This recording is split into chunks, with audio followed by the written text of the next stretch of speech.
خصوصاً على سيد ولد آدم محمد المصطفى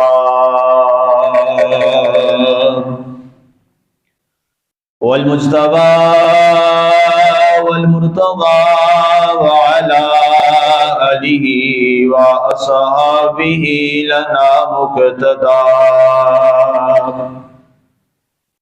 أما بعد فأعوذ بالله من الشيطان الرجيم. بسم الله الرحمن الرحيم. والذين أوتوا العلم درجات. فقال الله تبارك وتعالى في مقام آخر: هل يستوي الذين يعلمون والذين لا يعلمون. صدق الله العظيم وبلغنا رسوله النبي الكريم المتين الرؤوف الرحيم، ونحن على ذلك لمن الشاهدين والشاكرين والحمد لله رب العالمين. ما إن مدحت محمدا بمقالتي ولكن مدحت مقالتي بمحمد. بعد حمد و صلاۃ. معزز ناظرین، آج کا ہمارا خطبہ جمعۃ المبارک حضور سیدنا غوث اعظم رضی اللہ تعالی عنہ کی علمی خدمات اور آپ کا علمی ذوق، آپ کا مقام علمی جو ہے، اس پہ انشاءاللہ آج ہم بات کریں گے. یہ موضوع اس لیے میں نے منتخب کیا ہے کہ عام طور پر ہمارے ہاں اولیاء کی کرامات کو ہی صرف بیان کیا جاتا ہے، اور حضور غوث اعظم رضی اللہ تعالیٰ عنہ آپ کی شخصیت کے حوالہ سے کرامات کو بہت زیادہ بیان کیا جاتا ہے. اور تصور عام طور پر ہمارے لوگوں میں یہ ہے کہ حضور غوث اعظم بس محض ایک سنیوں کے پیر ہیں، 11ویں شریف والے پیر ہیں، اور شاید اپنی پوری زندگی میں شاید یہ ختم درود دلواتے رہے ہیں، اور بس یہ غوث اعظم. یہ عوامی رائے کا میں ذکر کر رہا ہوں، اور اس کی وجہ شاید یہ ہے کہ حضور غوث اعظم کو جس اینگل سے اور جس نظریے سے لوگوں کے سامنے پیش کرنا چاہیے تھا، ہمارے اکثریتی مبلغین نے اس انداز میں پیش نہیں کیا. اور اس کی بڑی وجہ کیا ہوتی ہے، میں آپ کے سامنے وہ بات عرض کروں کہ خطباء کئی قسم کے ہوتے ہیں، مبلغین کئی قسم کے ہوتے ہیں. ان میں سے کچھ کی تو ساری توجہ اس بات پہ ہوتی ہے کہ ہم نے اپنے مجمع کو گرمانا کیسے ہے، اس کو واہ واہ کیسے کروانی ہے، نعرے کیسے لگوانے ہیں، یہ ساری باتیں. اور اس کے لیے انہیں موضوع روایات یا وہ چیزیں جو عوام کو بڑی مزیدار لگتی ہیں، بس وہ سنا دیتے ہیں. عوام بھی راضی، وہ بھی راضی، دونوں خوش خوش. لیکن اس سے نقصان ہوا ہماری ملت کا، اس سے نقصان ہوا ہمارے عوام کا، ہمارے لوگوں کا. اور اس کا خمیازہ آج ہم بھگت رہے ہیں کہ آج جو اسلام کی اصلی تصویر ہے وہ اس انداز سے نہیں ہے جو ہونی چاہیے. تو اس لیے کوشش یہ ہوتی ہے کہ اس میں ہم کوئی اپنا حصہ ملائیں، اور آپ کی واہ واہ سننے کی بجائے یا آپ کے وہ ایک مجمع گرمانے کی بجائے کوئی علمی چیزیں آپ کو میں ہدیہ کر کے جاؤں تاکہ آپ کو اس کا فائدہ ہو. اب ظاہر ہے جب کرامات بیان کی جاتی ہیں، اب میں بھی کرامات شروع کر دوں، آپ بھی راضی میں بھی راضی، لیکن نہیں. یاد رکھیے گا، ولی کی پہچان کرامت سے ہے ہی نہیں. یہ جملہ ذرا غور طلب ہے. یہ مشکل آپ کو اس لیے لگیں گے کہ چونکہ بالکل یہ ہٹ کے میں باتیں کروں گا، کیونکہ ہمارے ہاں ولی کی پہچان ہی صرف کرامت سے کی جاتی ہے. ایسا نہیں ہے، ولی کی پہچان کرامت ہے ہی نہیں، جس پر ہم سارا زور لگاتے ہیں کہ اس کی یہ کرامت، اس کی یہ کرامت، اس کی یہ کرامت، حضور غوث پاک کی یہ کرامت. کرامات ساری بر حق ہے، اور جو کرامت ظاہر کرے وہ بر حق ہے، اس کا انکار نہیں ہم کر رہے، لیکن کرامت کو ولی کی پہچان بتانا یہ غلط ہے. ولی کی پہچان کرامت نہیں ہے، ولی کی پہچان استقامت ہے. ولی کی پہچان کیا ہے؟ استقامت. استقامت کیا ہے؟ استقامت یہ ہے کہ اس کی ساری زندگی اللہ اور اللہ کے رسول کے دین پر استقامت اور قائم رہتے ہوئے گزر جائے. یہ اس کی سب سے بڑی ولایت کی نشانی. آج جو بھی پیر بننے کے چکروں میں ہوتے ہیں نا جی، آج یہ بھی بڑی مصیبت بن گئی اس قوم کی. علم کی طرف کوشش نہیں ہے کہ ہم صاحب علم بن جائیں، سارا زور ہے ہم پیر بن جائیں، پیر بن جائیں. جس کو دیکھو وہ پیر کے چکروں میں. کیوں؟ ادھر موجیں بڑی ہیں جی، کچھ آئے نہ آئے. تو پیر جو بنتا ہے سب سے پہلے وہ اپنی کرامات کے انبار لگاتا ہے. پیر بننے کے لیے ایک ہمارے ہاں جو ایک چورن چلتا ہے، وہ کرامات جناب اس کے لوگ بیان کرتے ہیں. میاں کرامات ولایت کی نشانی نہیں ہے، کرامت ولایت کی نشانی نہیں ہے. تیسری بار پھر میں کہہ رہا ہوں، کرامت ولایت کی نشانی نہیں ہے. یہ تو بہت چھوٹی باتیں ہیں. اگر ایک جادوگر آ جائے اور وہ آپ کے سامنے جناب ہوا میں اڑنا شروع کر دے تو کیا سمجھ لو گے یہ ولی ہے؟ بہت بڑی کرامت ہے نا اس کی.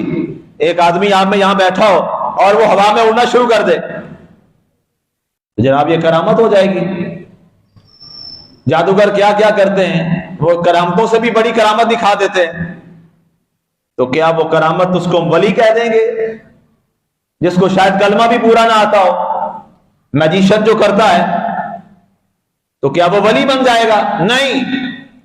ولی وہ ہوا کرتا ہے جو کرامت سے نہ زندہ رہے بلکہ استقامت کے ساتھ زندہ رہے،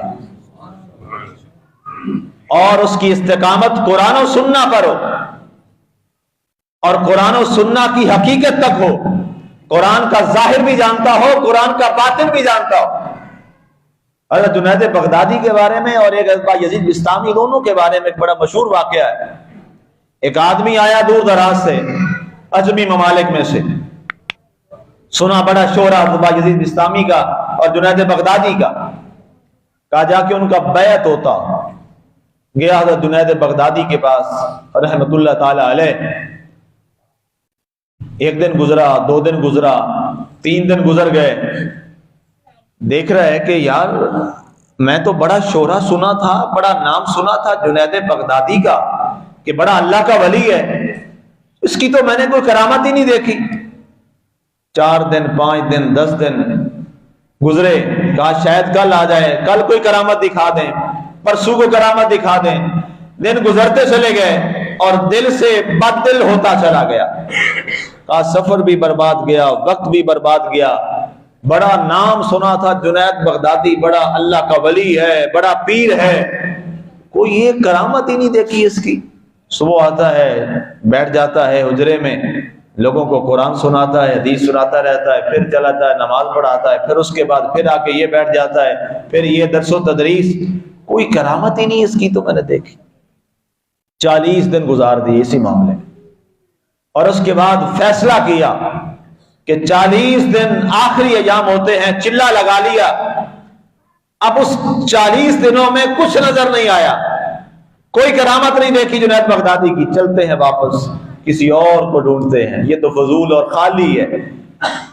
جب جانے لگا تو سیدنا جنید بغدادی رضی اللہ تعالیٰ عنہ نے پوچھا، صاحب آئے اور رہے یہاں خانقاہ میں اور بغیر کچھ بتائے اب جا رہے ہو، کوئی سوال، کوئی بات بتائیے. کہا جی رہنے دیجئے. کہا نہیں ایسا تو نہیں ہے. جنید بغدادی جانتے تھے دل میں کیا بات لے کے آیا تھا اور کیا لے کے جا رہا ہے. اللہ والوں کا تو کشف ہوتا ہے قلوب تک. کہا جی بات یہ ہے کہ آیا تھا بیعت ہونے کے لیے، آپ کے سلسلے میں داخل ہونے کے لیے، لیکن 1 دن 2 دن 10 دن 20 دن 30 دن 40 دن گزر گیا، چلہ پورا کیا، ایک کرامت آپ کی نہیں دیکھی، اب واپس جا رہا ہوں۔ تو ہم نے تو بچپن سے یہی سنا تھا کہ ولی ہوتا ہی وہ ہے جو صاحب کرامت ہو، اور آپ کی میں نے کرامت کوئی نہیں دیکھی، اس لیے جا رہا ہوں واپس اور کسی اور کو ڈھونڈتا ہوں جو اللہ کا ولی ہو۔ آپ نے مسکرا دیے، آپ نے فرمایا یہ بتا 40 دنوں میں میرا کوئی ایک کام شریعت محمدی کے خلاف دیکھا؟ کہا نہیں جی، 40 دن آپ کو شرع پر قائم دیکھا ہے، ایک لمحہ بھی آپ کا خلاف شریعت نہیں گزرا۔ آپ نے فرمایا بتا اس سے بڑی اور کرامت کیا مانگتا ہے؟ سب سے مشکل جو چیز ہے میں نے عرض کی، کرامت سے ولایت کی پہچان نہیں ہے، کس سے ہے؟ استقامت سے ولایت کی پہچان ہے۔ آپ نے فرمایا میں نے استقامت کے ساتھ اللہ اور اللہ کے رسول کے دین پر مواظبت اختیار کی ہے اور اس پر قائم ہوں۔ کائنات کے اندر کرامتیں دکھانی ہو تو جنید بغدادی ایک لمحہ کے اندر ہزاروں کرامتیں دکھا دے، میرا مقصد کرامتیں نہیں ہے، میرا مقصد ہے اللہ کے دین پر استقامت۔ اور پھر یاد رکھیے گا اللہ کے ولی کی زندگی کا مقصد کرامت ہوتا بھی نہیں ہے، یہ تو بائی پروڈکٹس ہوتے ہیں۔ بائی پروڈکٹس جو لوگ کامرس کے ہیں نا جی، وہ سمجھ گئے ہوں گے، جو انڈسٹریلز اور جو کامرس کرتے ہیں وہ بزنس کے لوگ ہیں وہ سمجھ گئے ہوں گے۔ بائی پروڈکٹس یہ ہوتا ہے کہ آپ جب کوئی پروڈکٹ تیار کرتے ہیں اپنی فیکٹری میں، اپنے کارخانے میں، تو آپ نے چیز کچھ اور تیار کرنی ہے، لیکن اس کے تیار کرنے کے دوران کچھ اور اضافی چیزیں درمیان میں فری میں تیار ہو جاتی ہیں، انہیں بزنس کی زبان میں کہا جاتا ہے بائی پروڈکٹس۔ اب کرامت جو ہے یہ بھی اولیاء کی کیا ہے؟ بائی پروڈکٹس ہے، یہ ان کی خواہش اور مرضی اور تمنا نہیں ہوتی، یہ تیار کچھ اور کرنا چاہتے ہیں، درمیان میں یہ کرامت بھی آ جاتی ہے۔ مزید اور آسان عام فام لوگوں کے لیے بتا دو جو عام بندے کو بھی سمجھ آ جائے، روڈ پہ راستے پہ گاڑی تیز چل رہی ہوتی ہے، تیز گاڑی چلانے کا مقصد کیا ہوتا ہے؟ روڈ پر اپنی منزل پہ پہنچنا، اس کے علاوہ تو کوئی مقصد نہیں ہوتا۔ گاڑی چلا رہے ہیں آپ، روڈ پہ جا رہے ہیں، تو مقصد آپ کا کیا ہے؟ آپ نے جس منزل پہ جانا ہے اس منزل پہ پہنچنے کے لیے آپ گاڑی چلا رہے ہیں، لیکن راستے میں کیا ہوتا ہے؟ راستے پر جناب کاغذ بھی اڑ رہے ہیں، مٹی بھی اڑ رہی ہے، گھاس پھوس بھی اڑ رہا ہے، گاڑی کی تیز رفتاری اور بد رفتاری کی وجہ سے آپ کا مقصد نہ مٹی اڑانا ہے، آپ کا مقصد نہ وہاں راستے میں گھاس وغیرہ اڑانا ہے یا وہ کاغذ یا کوئی اور چیز اڑانا ہے، وہ آپ کا مقصد نہیں ہے، لیکن ساتھ وہ ہو رہا ہے۔ آپ کدھر جا رہے ہیں؟ منزل کی طرف۔ اب منزل آپ کی اصل ہدف ہے، اور وہ جو راستے میں چیزیں دائیں بائیں گاڑی کی وجہ سے ہو رہی ہیں وہ کیا ہے؟ وہ بائی پروڈکٹس ہیں، وہ آپ کا منشا نہیں ہے، وہ آپ کی تمنا نہیں ہے، وہ آپ کی غرض نہیں ہے۔ اب اسی انداز میں اللہ کا جو ولی ہوتا ہے اس کی منزل کیا ہوتی ہے؟ اس کی منزل اللہ کی رضا ہوتی ہے۔ اس راستے پر چلتے ہوئے راستے پہ اگر کرامات کا ظہور بھی ہو جاتا ہے تو وہ کہتا ہے میرا مقصد کرامات نہیں ہے، میرا مقصد اللہ کی رضا۔ اس کی مثال میں عرض کرتا ہوں، حضرت سیدنا حضور غوث اعظم، چونکہ شخصیت آپ کی گفتگو ہمارا موضوع سخن ہے، حضور غوث پاک رضی اللہ تعالیٰ عنہ، آپ نے جب علم سے فارغ و تحصیل ہوئے تو فارغ و تحصیل ہونے کے بعد پورا علوم سیکھنے کے بعد آپ نے آتے ہی آپ نے مسرت نہیں سنبھالی، آپ نے علوم سے فراغت کے بعد 22 سال کا عرصہ ہے، تھوڑا عرصہ نہیں ہے، 22 سال آپ نے عراق کے جنگلوں اور صحراؤں میں گزارے، ریاضت میں۔ امام ابن حجر اسقلانی نے لکھا، علامہ ذہبی نے اس بات کو نوٹ کیا، نقل کیا، کہا 22 سال تک حضور غوث اعظم عراق کے صحراؤں میں، عراق کے جنگلوں میں مجاہدہ کرتے رہے، عراق کے جنگلوں میں عبادت اور ریاضت کرتے رہے، اور اپنے تزکیہ نفس کی طرف پوری توجہ دیتے رہے، اور مکمل جب آپ نے اس کو کر لیا اس کے بعد پھر آپ واپس لوٹے 22 سال بعد، فراغت کے بعد پھر 22 سال یہ لگائے، اور پھر آ کے آپ نے بغداد کے اندر حضرت حماد کا جو مدرسہ جو انہوں نے آپ کے حوالے کیا، اس حضرت حماد رحمت اللہ تعالیٰ علیہ کے بغداد، جامعہ بغداد کے اندر جو آپ کا یہ ادارہ تھا، اس کے اندر آپ نے آ کر پھر واعظ اور درس و تدریس کا آغاز فرمایا۔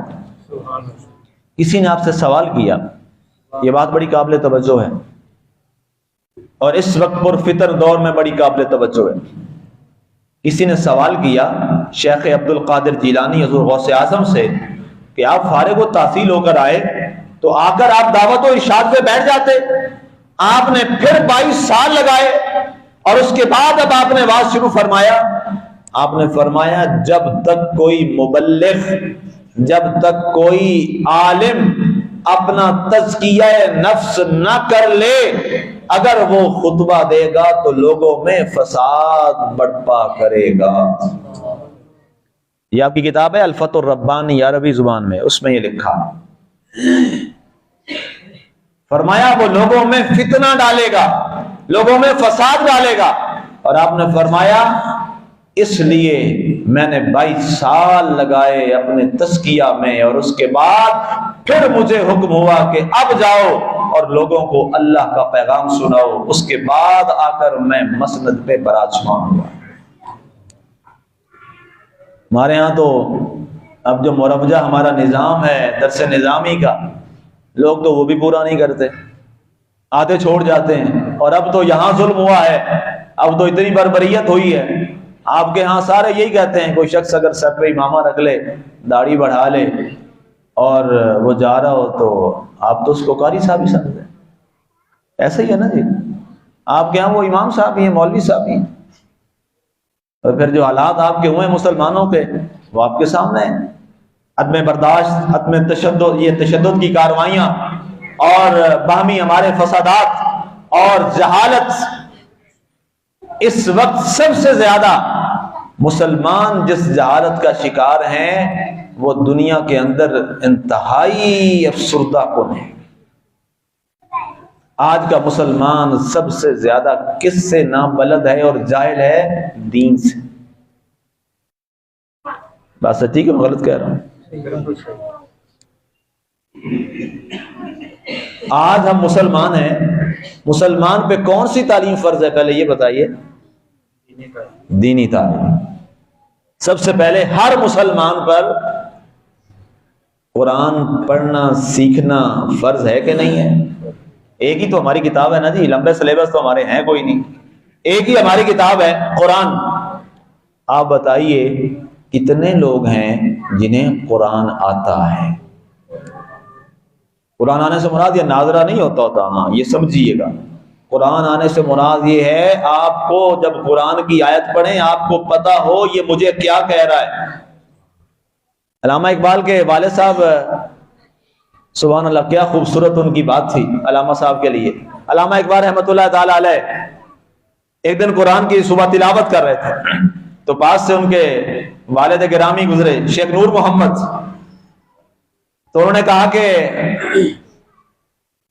تو تلاوت ٹھیک نہیں کر رہا۔ انہوں نے کہا جی ابا جان میں قرآن ٹھیک پڑھ رہا ہوں، میں آپ دوبارہ سن لیجیے۔ کہا پڑھو، پڑھا، کہا نہیں ابھی بھی تو قرآن ٹھیک نہیں پڑھ رہا، قرآن پڑھا کر۔ انہوں نے کہا ابا جان میں قرآن ہی پڑھ رہا ہوں۔ علامہ اقبال فرما رہے ہیں ابا جان میں قرآن ہی پڑھ رہا ہوں۔ کہا قرآن یہ پڑھنا تھوڑا ہوتا جو تو پڑھ رہا ہے، قرآن پڑھنا یہ ہوتا ہے جو قرآن کہے تجھے سمجھ آئے، اور تلاوت کے وقت جب تو قرآن کے لفظوں کو تلاوت کرے تو اس مفہوم اور اس معنی اور مطالب کو سمجھنے کے بعد تیرا جسم بھی محسوس کرے کہ تو رب کا کلام پڑھ رہا ہے۔ یہ قرآن پڑھنا ہوتا ہے، تو تھوڑا کر رہا ہے جیسے کر رہا ہے۔ لیکن افسوس ہے ہمیں تو وہ پہلے والا جو صرف طوطے کی طرح پڑھنا ہے ہمیں تو وہ بھی میسر نہیں، سمجھنا تو دور کی بات، اس پر غور و خوض تو دور کی بات، اس کے اسرار و معانی پر توجہ تو دور کی بات، اور اس حوالے سے باقی چیزیں جو ہیں وہ تو ساری بات کی ہیں۔ اصل جو چیز ہے وہ ہے آپ قرآن جب تلاوت کریں، جب قرآن کو آپ پڑھیں تو آپ کو قرآن کے ایک ایک لفظ کا مفہوم آپ کے ذہن میں اترتا جائے اور پھر وہ کیفیات بھی بدلتا چلا جائے، اور جب آپ قرآن پڑھیں آپ کو سمجھ آئے میرا رب مجھ سے کیا کہہ رہا ہے، آپ اس کو محسوس کریں، اسے کہتے ہیں قرآن پڑھنا۔ اگر اس کے ہم یہاں پر اعداد و شمار نکالیں تو کتنے ہم لوگ ہوں گے جن کو قرآن پڑھتے ہوئے پتہ ہوتا ہے میرا رب مجھ سے کیا کہہ رہا ہے اور اس کی کیفیت میرے جسم پہ کیا طاری ہو رہی ہے۔ کتنی جہالت ہے ہمیں، بہت جہالت ہے، لیکن ہماری کوئی توجہ نہیں ہے، کوئی توجہ نہیں ہے۔ آئے دن یہ جہالت بڑھتی چلی جا رہی ہے۔ لوگ کہتے ہیں علم بہت بڑھ گیا، میں کہتا ہوں نہیں بھائی، جہالت بڑھتی جا رہی ہے، معاشرے میں جہالت بڑھتی چلی جا رہی ہے۔ آج یہ عالم آ گیا ہے، میری ملت کے نوجوان کو غسل کرنے کا بھی طریقہ نہیں آتا۔ آج یہ حال ہو گیا ہے میری ملت کے نوجوان کا، وہ نماز تو پڑھ رہا ہے لیکن اسے یہ پتہ نہیں ہے نماز میں کیا پڑھ رہا ہوں، اسے کچھ پتہ نہیں ہے۔ نماز رٹی ہوئی ہے، پڑھ رہا ہے، کوئی پتہ نہیں ہے۔ نماز جنازہ پڑھ رہا ہے لیکن یہ پتہ نہیں ہے جنازے میں کیا کہہ رہا ہوں، یہ پتہ نہیں ہے۔ بلکہ یہاں تو یہ حالات ہوتے ہیں، کئی کہتے ہیں جی نماز جنازہ پڑھانے لگے تو ذرا نیت بتا دیں جنازے کی کیسے کرنی ہے۔ جو قوم 2022 کے اینڈ میں جنازے کی نیت اماموں سے کہتی پھرے، اس کے حالات پہ پھر ماتم ہی کیا جا سکتا ہے، اور کیا کیا جا سکتا ہے۔ تو حضور غوث اعظم واپس آئیے، حضور غوث اعظم رضی اللہ تعالی عنہ، آپ کی پہچان کیا ہے؟ سب سے بڑی پہچان وہ آپ کا علم ہے۔ آپ جب 22 سال کے بعد آئے، آپ نے اس مدرسہ میں پڑھانا شروع کیا تو روایات میں یہ لکھا ہے کہ 3000 محدثین ہر سال آپ کے مدرسہ سے فارغ التحصیل ہوا کرتے تھے۔ 3000 کی تعداد کتنی بڑی تعداد ہے۔ آج ہمارے یہاں لاہور میں جتنے مدرسے ہیں، کسی ایک مدرسے سے 3000 عالم ہر سال نہیں نکلتا، 300 بھی نہیں نکلتا، 3000 تو بڑی بات ہے۔ جو دورہ حدیث شریف کے کرنے کے بعد جو مروجہ ہمارا سلیبس ہے، اس میں بھی 300 نہیں نکلتے۔ ہمارے بڑے بڑے ادارے یہاں پہ ہیں لاہور میں، آپ کے ادارہ سے، آپ کے جامعہ سے ہر سال 3000 محدث نکلتے تھے۔ اور محدث کسے کہا جاتا ہے؟ جو حدیث کو بیان کرے، اس کو یہ پتا ہو یہ حدیث مجھے کس نے بیان کی، اس کو کس نے بیان کی، اور یہ روایت چلتی چلتی چلتی وہ رسول اللہ صلی اللہ علیہ وآلہ وسلم تک پہنچا دے، اسے کہا جاتا ہے محدث۔ اس کے بعد اگلی بات، آپ کا علمی مقام سنیے۔ آپ کے ہم عصر میں ایک بہت بڑے محدث اور مفسر تھے جن کا نام تھا حضرت محدث ابن جوزی رحمت اللہ تعالی علیہ۔ محدث ابن جوزی آپ کے بڑے مخالف تھے کسی وجہ سے۔ ظاہر ہے جب دور آپ ہوتے ہیں تو آپ کو کئی غلط فہمیاں ہوتی ہیں، لیکن جب آپ قریب آتے ہیں تو آپ کو پتہ چلتا ہے اصل حقائق کیا ہے۔ تو ان کے کچھ مرید تھے، انہوں نے کہا کہ آپ اتنا غصہ کرتے ہیں، ان کے خلاف ہیں، آپ اختلاف کرتے ہیں، تو کسی دن آئے ان کی محفل میں بیٹھے، وہاں دیکھتے ہیں کیا ہوتا ہے۔ تو ابن جوزی جو محدث تھے، خود محدث تھے، کہا چلتے ہیں آج عبد القادر جیلانی کی محفل میں۔ علامہ ذہبی نے لکھا ہے آپ کی مجلس میں ایک وقت میں 70,000 لوگ شامل ہوا کرتے تھے۔ کتنے جی؟ 70,000 لوگ۔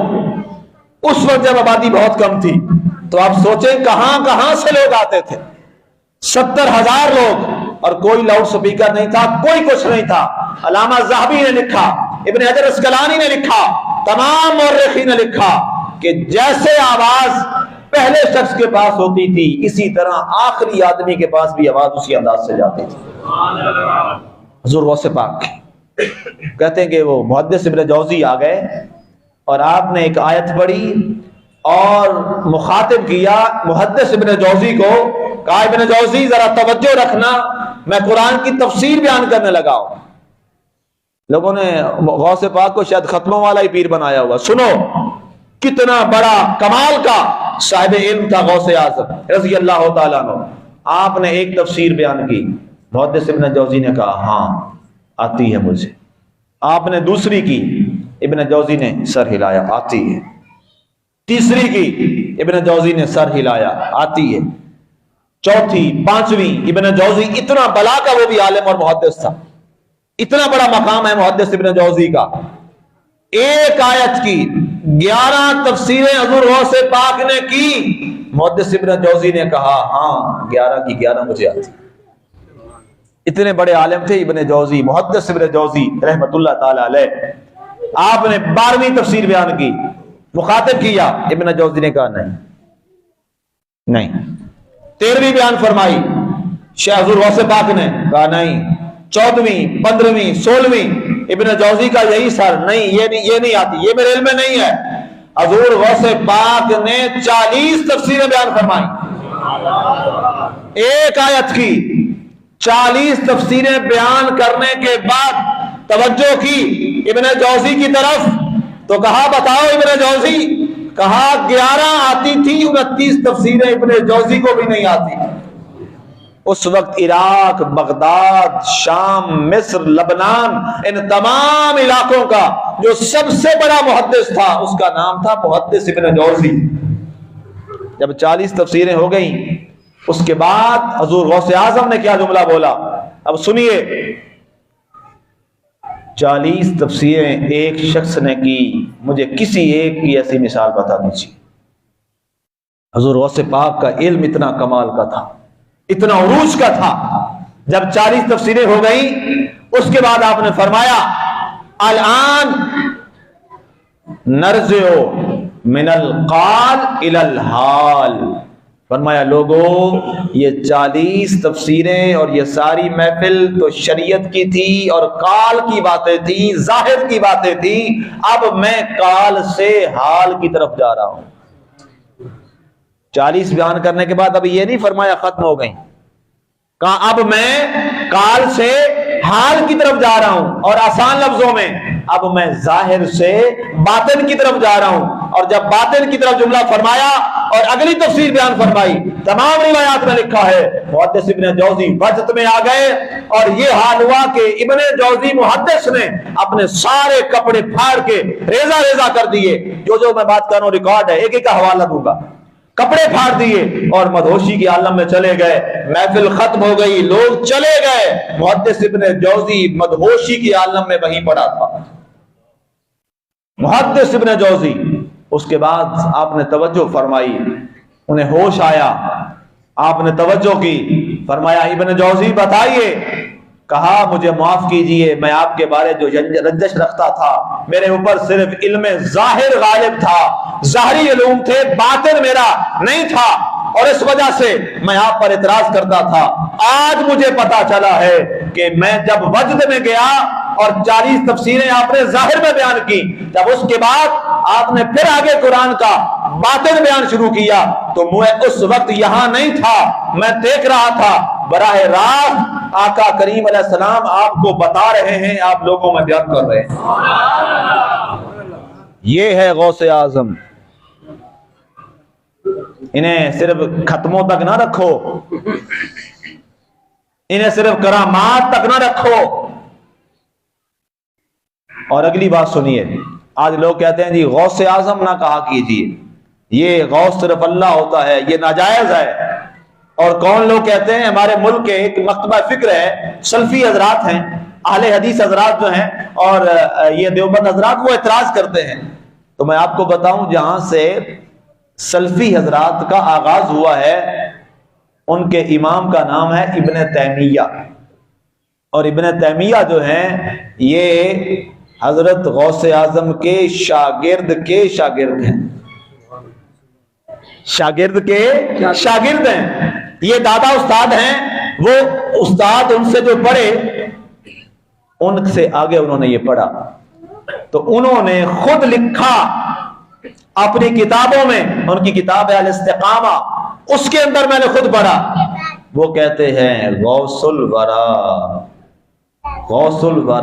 شمس الضحا عبد القادر جیلانی۔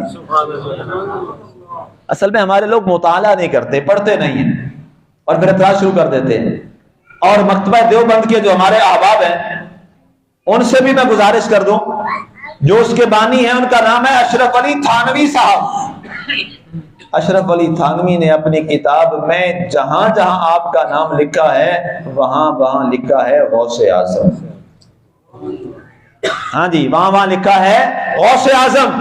اور نشر و طیب میں تو کمال ہی کر دیا. نشر و طیب میں لکھا کہ حضور غوث اعظم کا دوبی فوت ہو گیا. حضور غوث اعظم کا دوبی فوت ہو گیا. اور جب اسے قبر میں اتارا گیا نا تو فرشتوں نے پوچھا یہ اشرف علی تھانوی صاحب لکھ رہے ہیں مکتبہ دیوبند کے امام، وہ یہ لکھ رہے ہیں. نشر و طیب میں نہ ملے تو میں بتا دوں گا کہ جی جب وہ فوت ہوا فرشتے آئے، انہوں نے پوچھا من ربوں کا، تیرا رب کون ہے؟ یہ وہ لکھ رہے ہیں، میں ان کی بات آپ کو بیان کر رہا ہوں. تو آپ کے دھوبی نے کہا میں غوث پاک کا دھوبی ہوں. پھر فرشتوں نے کہا من ربوں کا، تیرا رب کون ہے؟ اس نے کہا میں غوث پاک کا دھوبی ہوں. انہوں نے سوال کیا اچھا چلیں یہ پتہ نہیں کیا عجیب یہ آج شخص آیا ہے دنیا سے، عجیب اس نے پہلی دفعہ یہ بات سنا دی ہے. فرشتوں نے کہا دوسرا سوال پوچھ کے دیکھ لیتے ہیں شاید بات بن جائے. دوسرا سوال کیا ماں دینوں کا، تیرا دین کیا ہے؟ اس نے جواب دیا میں غوث پاک کا دھوبی ہوں. پھر پوچھا اس کا، پھر یہی جواب. وہ بڑے حیران ہوئے، ملائکہ بارگاہ خدا میں گئے، مولا آج تک ایسا شخص نہیں آیا جو آج آیا ہے. کہا کیا کہتا ہے؟ اللہ کو بھی پتا تھا، اللہ بھی دیکھ رہا تھا کیا ہو رہا ہے، لیکن اس کا ایک نظام ہے، اس نظام کے تحت ہر چیز چلتی ہے. تو کہا جی ہم نے پوچھا تیرا رب کون ہے؟ کہتا ہے غوث پاک کا دھوبی ہوں. یہ اشرف علی تھانوی صاحب نشر و طیب میں لکھ رہے ہیں. کہتے ہیں جی میں نے دوسرا سوال کیا تیرا دین کیا ہے؟ تو کہتا ہے غوث پاک کا دھوبی ہوں. اللہ نے فرمایا تم اس جواب نہیں سمجھے. اس نے جواب تو ٹھیک دیا. ملائکہ نے کہا مولا ہمیں تو وہی علم ہے جو تو نے دیا ہے، وہی قرآن کی آیت جو انہوں نے آدم علیہ السلام کی بار پڑھی سبحانک لا علم لنا الا ما علمتنا، یہی آیت پڑھ دی. پھر اللہ ہمیں کوئی علم نہیں ہے، ہمارے پاس وہی علم ہے جو تو نے دیا ہے. تو نے ہمیں دیا تھا جو کہے ربی اللہ اس کا جواب درست کر دینا، جو کہے دینی الاسلام اس کا جواب درست کر دینا. لیکن یہ تو دونوں جواب ہی اور ہیں، ہمیں تو نہیں اور علم، جو تو نے دیا ہے ہمارے پاس وہی علم ہے. فرمایا وہ کہہ رہا تھا اے فرشتو جو غوث پاک کا رب ہے میرا بھی تو وہی رب ہے، جو غوث پاک کا دین ہے میرا بھی تو وہی دین ہے. میں اس کا دھوبی ہوں، نوکر ہوں. نوکروں کے وہی دین ہوتے ہیں جو مالکوں کے دین ہوتے ہیں. یہ اشرف علی تھانوی صاحب نشر و طیب میں لکھتے ہیں. کہتے ہیں اس کے بعد فرمایا جاؤ آپ واپس جاؤ اور پھر سوال کرو. کہتے ہیں جب فرشتے واپس آئے تو قبر میں کیا دیکھا؟ ایک پہلو میں سرکار دو عالم صلی اللہ علیہ وسلم کھڑے ہیں اور دوسرے ساتھ پہلو میں حضور غوث پاک کھڑے ہیں. ملائکہ ہے. فرمایا حضور صلی اللہ علیہ وسلم نے اور کیا پوچھتے ہو اس سے؟ ہمارے غلام سے کیا سوال کرتے ہو؟ کہا جی ہم نے یہ پوچھا اور اس نے یہ جواب دیا. سرکار دو عالم صلی اللہ علیہ وسلم نے فرمایا تیسرا سوال اس سے نہ پوچھنا کہ اس کے بارے کیا کہتے ہو، میں بتاتا ہوں یہ ہم سے محبت کرنے والا ہے. نعرہ تکبیر، نعرہ رسالت، نعرہ تحقیق، نعرہ حیدری، یا غوث اعظم. اس لیے عالی مرتبہ سامعین حضور غوث پاک سے محبت کرنے والوں علم سیکھو، قرآن سیکھو، حدیث رسول سیکھو. اور حضور غوث پاک کا جو مشن تھا وہ قرآن و سنہ تھا، اس لیے قرآن و سنہ کو اپنے اندر لاگو کرو. اور حضور غوث پاک کی جو سب سے بڑی تربیت تھی، آپ نے فرمایا اگر صرف علم پڑھ کے آ کر بیٹھ گئے اور تزکیہ نفس نہ کیا تو فرمایا جب خطبہ دو گے فتنہ ڈالو گے، فساد ڈالو گے اور لوگوں میں لڑائی جھگڑے پیدا کر دو گے. اس لیے جب بھی بیٹھو مسند پہ پہلے تزکیہ نفس کرو تاکہ تمہاری زبان سے پھر جو ادا ہو وہ صرف اللہ اور اللہ کے رسول کی رضا کے لیے ادا ہو. یہ اصل پیغام ہے حضور غوث پاک. اور اگر یہ اس پر بہت سارے جوابات میرے پاس ہیں، وقت ختم ہو گیا ہے کہ حضور غوث اعظم کو بڑے بڑے محدثین نے غوث اعظم لکھا ہے. اعلیٰ حضرت سے پہلے کی باتیں کر رہا ہوں. سارا الزام اعلیٰ حضرت پہ آتا ہے کہ انہوں نے ان کو غوث اعظم لکھا ہے. نہیں، یہ تو کل کی بات ہے. اس لحاظ سے حضور غوث پاک کو تو آپ کے زمانہ کے سارے محدثین اور بعد میں جو آپ کے قریب ترین آئے سب نے خود لکھا غوث اعظم رضی اللہ تعالیٰ عنہ. اللہ تعالیٰ ہمیں حضور غوث پاک کی تعلیمات پہ عمل کی توفیق عطا فرمائے. آمین. وما علینا الا البلاغ المبین.